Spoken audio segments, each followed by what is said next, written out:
Hello दोस्तों, आपका ये पसंदीदा चैनल विवेक सर 08। मुझे आशा है कि आप लोग बिल्कुल स्वस्थ होंगे, मस्त होंगे और आप लोगों की पढ़ाई जो है अच्छे तरीके से चल रहा होगा।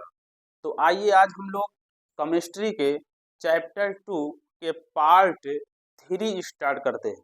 और इस पार्ट 3 में हम लोग सूचक के बारे में जानेंगे, यानी इंडिकेटर्स के बारे में जानेंगे। और देखिए सूचक के प्रकार के बारे में जानेंगे। और इस अध्याय के अंतर्गत और इस पार्ट के अंतर्गत हम लोग बहुत कुछ सीखने वाले हैं। तो आइए हम लोग बारी बारी से सीखने का, जानने का प्रयास करते हैं।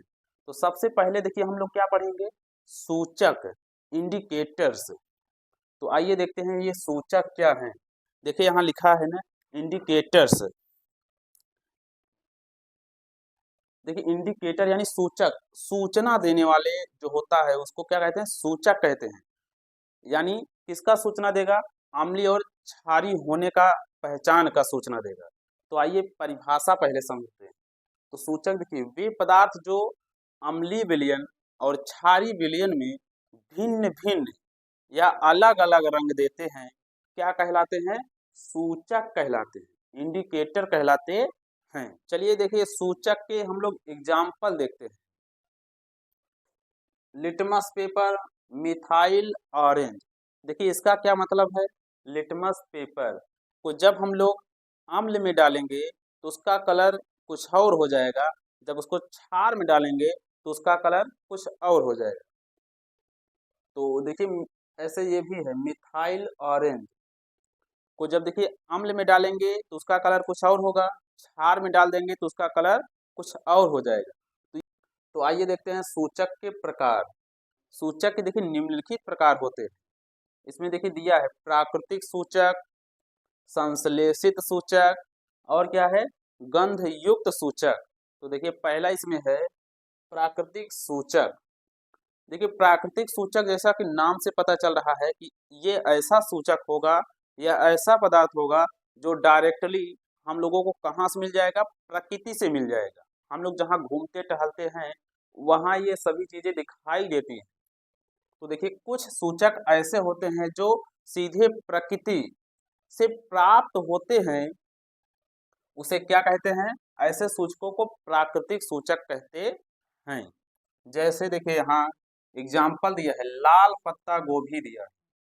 लाल पत्ता गोभी गोभी और हल्दी। देखिए लाल पत्ता गोभी आप लोग मार्केट में देखे होंगे और ये हल्दी भी देखे होंगे। अगर लाल पत्ते गोभी को अम्लीय विलयन में डाला जाएगा तो इसका कलर जो होगा, देखिए क्या होगा, लाल हो जाएगा। देखिए लाल पत्ता गोभी को जब अम्लीय विलयन में डालेंगे तो ये लाल हो जाएगा। और देखिए क्षारीय विलयन में जब लाल पत्ते गोभी को डालेंगे तो क्या हो जाएगा, ये हो जाएगा, नीला हो जाएगा, नीला कलर दे देगा। और यहाँ देखिए क्या है, हल्दी। हल्दी देखिए जब अम्लीय विलयन में इसको डालेंगे हल्दी को तो ये अम्लीय विलयन में रंग देता है पीला। देखिए ये हल्दी जो है अम्लीय विलयन में कैसा रंग देता है, पीला रंग देता है हल्दी। और क्षारीय विलयन में कैसा देता है रंग, देखिए क्षारीय विलयन में हल्दी जो है कैसा हो जाता है, लाल हो जाता है। तो ये सब प्राकृतिक चीजें हैं जिससे हम लोग सूचकों को पहचान सकते हैं कि वो तो इससे देखिए पहचाना जा सकता है। आगे देखिए क्या है, संश्लेषित सूचक। ये देखिए संश्लेषित सूचक क्या है, कुछ सूचक ऐसे होते हैं जो प्रयोगशाला में मानवों के द्वारा बनाए जाते हैं। ऐसे सूचकों को क्या कहते हैं, संश्लेषित सूचक कहते हैं। जैसे देखिए यहाँ लिखा है फिनाल्फेथैलिन, ये है संश्लेषित सूचक। इसको मानवों के द्वारा, मनुष्यों के द्वारा प्रयोगशाला में कुछ विधियों के द्वारा बनाया जाता है। और देखिए यहाँ क्या है, मेथिल ऑरेंज। मेथिल ऑरेंज भी ये प्रयोगशाला में बनाई जाती है। तो ये हो गए संश्लेषित सूचक। आगे देखिए है गंध युक्त सूचक। देखिए नाम से पता चल रहा है कि ये गंध देने वाले हैं। तो देखिए विशिष्ट गंध देने वाले, विशिष्ट गंध द्वारा अम्ल व क्षार को पहचानने में प्रयुक्त होने वाले सूचकों को क्या कहते हैं? देखिए गंध युक्त सूचक कहते हैं। तो इससे भी देखिए पहचान किया जाता है अम्ल और क्षार को। तो यहाँ देखिए लिखा है वैनिला, और ये है प्याज, और ये है लौंग। देखिए वैनिला भी होता है अम्ल और क्षार को पहचानने में मदद करता है। प्याज भी देखिए अम्लीय माध्यम में अलग रंग देगा, क्षारीय माध्यम में जब इसको डालेंगे तो अलग रंग हो जाएगा। इससे हम लोग क्या कर सकते हैं? अम्ल और क्षार का पहचान आसानी से कर सकते हैं। घर में कुछ वस्तुएं होती हैं, ये सभी देखिए वस्तुएं होती हैं, प्याज भी होता है, लौंग भी होता है। इससे हम लोग साधारणतया पता कर सकते हैं कि कौन सा पदार्थ अम्ल है, कौन सा पदार्थ क्षार है, क्योंकि इसके रंग जो है बदल जाएंगे। लौंग भी देखिए ये है गंध युक्त सूचक है, आप लोग देखे होंगे लौंग को। प्याज भी देखिए बहुत विशेष प्रकार का गंध देता है जब उसको छीलते हैं, काटते हैं।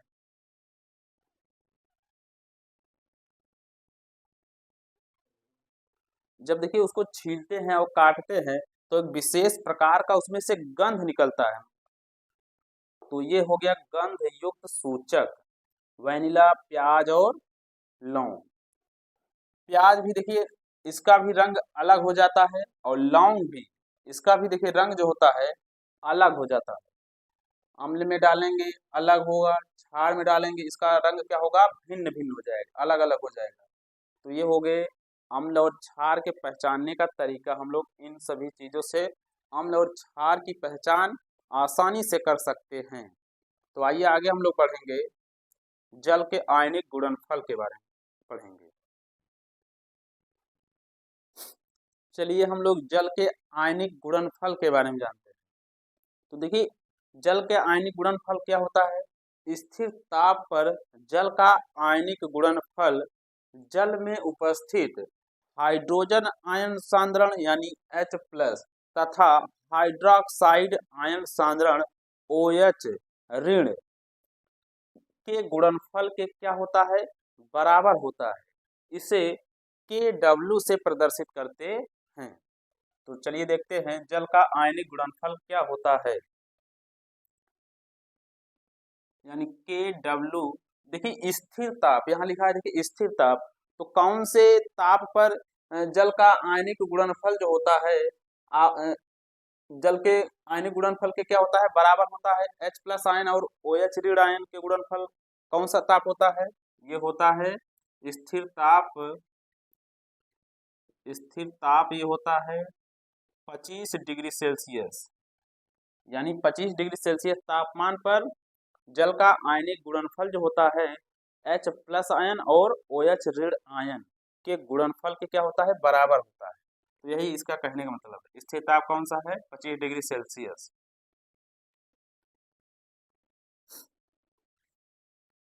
तो Kw बराबर हो जाएगा H+ आयन और यहाँ हो जाएगा OH ऋण आयन। तो यही देखिए यहाँ लिखा गया है परिभाषा, जो यहाँ लिखा है वही यहाँ है। जल का आयनिक गुणनफल जो होता है वो किसके बराबर होता है? किसके गुणनफल के? जल में उपस्थित H+ आयन और उसमें उपस्थित हाइड्रोक्साइड आयन सांद्रण के, देखिए यहाँ के गुणनफल के क्या होता है? बराबर होता है। इसे Kw से प्रदर्शित करते हैं। देखिए ये बात किया जा रहा है जल के बारे में। देखिए जल में जो होता है H+ आयन और OH ऋण आयन जो होता है ये इक्वल होता है। तो हम लोग इसको लिख सकते हैं जल के लिए। ये देखिए बात किसका किया जा रहा है? जल, जल के लिए। जल के लिए H+ आयन बराबर होगा OH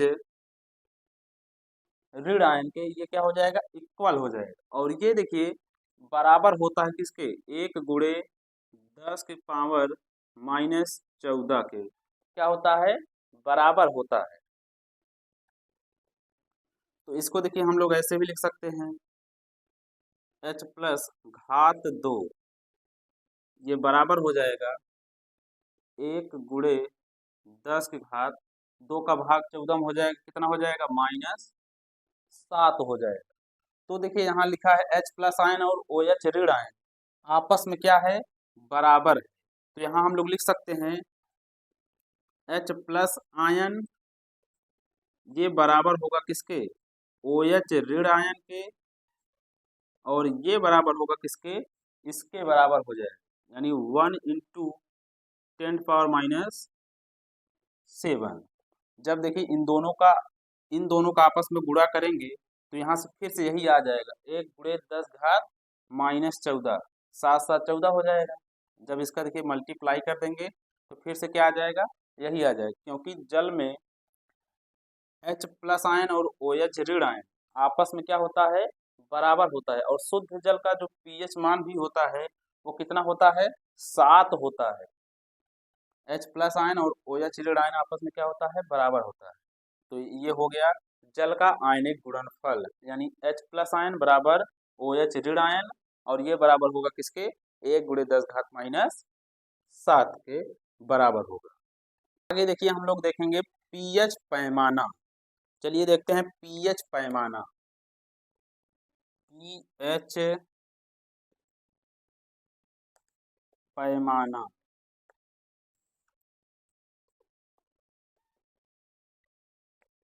pH पैमाना। देखिए pH पैमाना का खोज किसने किया था, देखिए pH पैमाना का जो खोज किया था ये सोरेनसन नामक वैज्ञानिक ने किया था, सोरेनसन।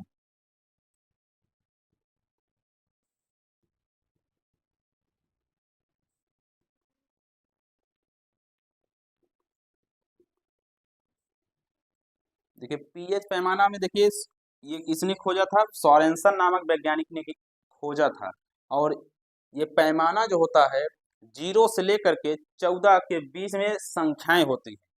देखिए pH पैमाने पर संख्याएं कहाँ से कहाँ तक होती हैं, 0 से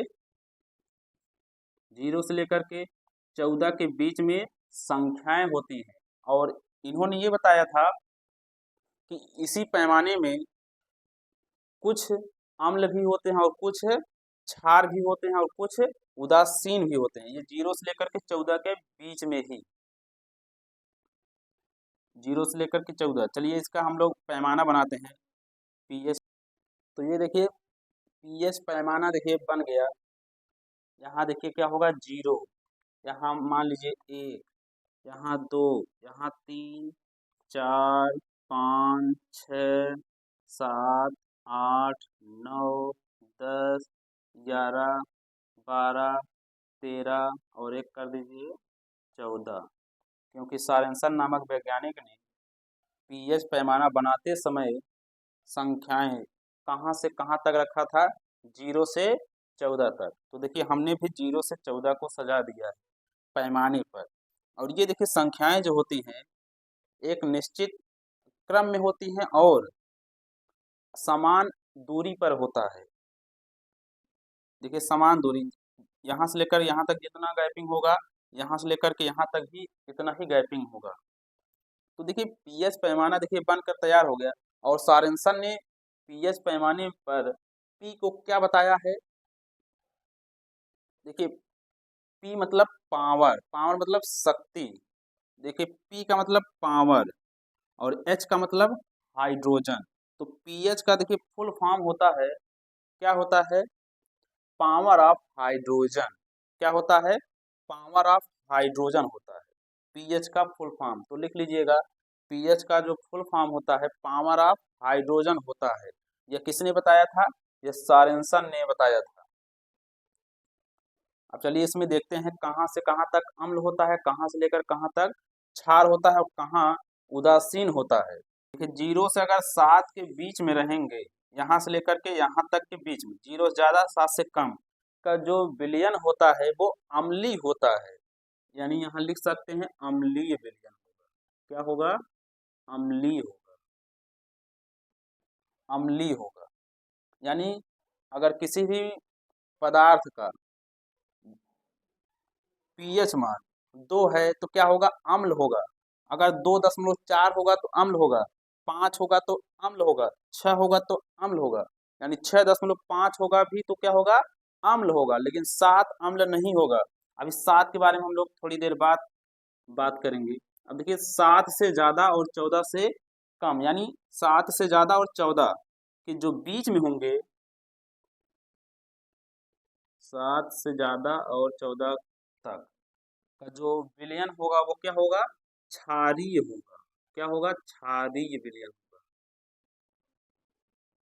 अगर किसी भी पदार्थ का पीएच मान 8 है तो क्या होगा, क्षारीय होगा। 10 है तो क्या होगा, क्षारीय होगा। 13 है तो क्या होगा, क्षारीय होगा। 13.1 है तो क्या होगा, क्षारीय होगा। और यहाँ देखिए 7 पर कौन होता है, बिल्कुल 7 पर देखिए क्या होता है, उदासीन होता है। यहाँ कौन होता है, उदासीन होता है। और जल का देखिए पीएच मान, शुद्ध जल का जो पीएच मान होता है क्या होता है, 7 होता है। ये क्या होता है, उदासीन होता है। और इसमें विद्युत धारा प्रवाहित नहीं की जा सकती है।